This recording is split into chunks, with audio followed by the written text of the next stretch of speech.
What's up, guys? I'm back with another report from the Perkiomen Creek.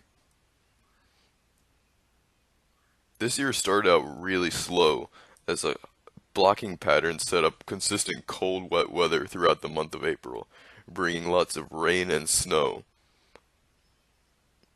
I only managed to snag this killifish, otherwise the whole month would have been fishless.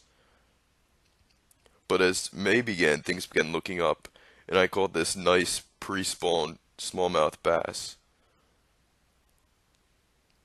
It's always important to let big fish like this go so they can spawn and we can have more fish of this size.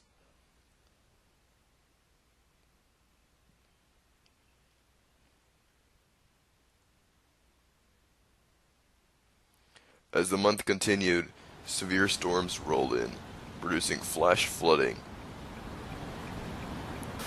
The river would be high and unfishable and undivable for many days, as the ground remained saturated from heavy rain.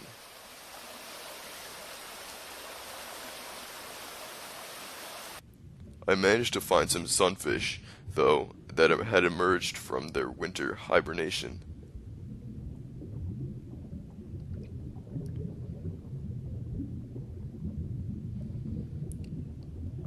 And by the end of the month, I managed to catch a few and a beadhead nymph.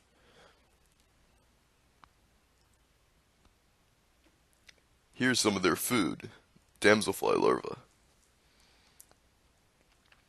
And this is a green frog tadpole that I found.